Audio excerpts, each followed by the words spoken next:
What was your reaction when you found out that Mike would be fostering a child this season? I was surprised when I found out. I mean, I thought it was an interesting take. I mean, obviously, relationships didn't really work out all that well.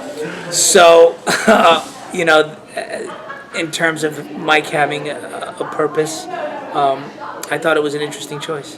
And do you think this relationship with AJ being there is going to change his father-son relationship with Brandon? Oh, it certainly does. It certainly creates an entirely new dynamic, especially because, I think Mike doesn't know how to be a dad to both of them. And, you always sort of focus on the new shiny toy. And I think Mike struggles with that aspect of it. Do you think he considered Brandon when he agreed to do this? I think he wanted to consider Brandon, but I think just the way everything sort of happened so quickly, I think he could have done a better job. Now, your character Mike and Brandon had some really good moments in the Father's Day episode where, like Brandon comes in, like clearly kind of out of it. Can you talk about filming those scenes together? Yeah, well, first of all, working with David Lambert is a friggin' dream. Mostly because I kind of don't have to do much. I know my lines, and then I just kind of hook on to whatever David's doing, and he kind of takes me through whatever's going to happen, and it's just the best. I mean, it's just the most amount of freedom that I get. Him and Terry that I have most of the scenes with. I don't really have to do much. I just follow them. Do you think Mike and Steph get along better now that they're not married? Who doesn't? Yeah, they get along much better now that they're not married. Obviously, when they were married, there was something really wrong that no one was talking about, just in terms of their connection and why they weren't able to connect. And now there's been a lot of water under the bridge, and there's been a lot of healing, and they've had to, become better people in order to be better parents to Brandon. And so I think that has really helped in terms of the relationship and where it stands now.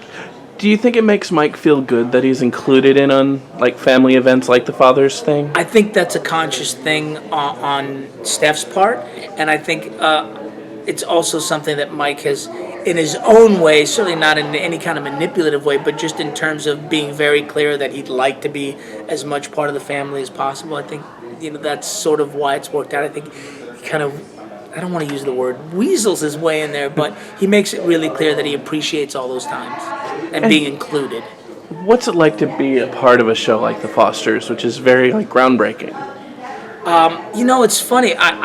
It's great in terms of the response that I get to read. Obviously I've been doing this a while, and you didn't get the kind of immediate social media response that you do now. So in terms of how people are affected by the show and being a part of it, even a small part of it, it's pretty humbling. It's kind of really neat. But just as far as the acting part of it, it's just a character that I enjoy playing, and I've enjoyed playing a lot of characters. Is there going to be a lot of conflict between Mike and AJ? Well, I think just any two people that are trying to become a family and don't really know each other all that well, and a lot of information comes out that they struggle with. I think it's a bit of a cool train wreck to watch. So tune in. Will there be more of a train wreck when his brother shows up? I'm not at freedom to say, but it definitely throws a monkey wrench into the whole system. And what else about the third season are you really excited to be able to do that might be different from before? I love working with Tom Williamson, so it's great kind of having scenes with him. He's wonderful. So in terms of working, with a new cast member, it's really neat and keeps it fresh.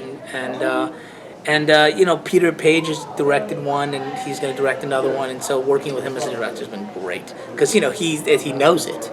So and you can trust. It came from him and Bradley, and so Peter has a really nice perspective on what goes on, and so he's wonderful as a director.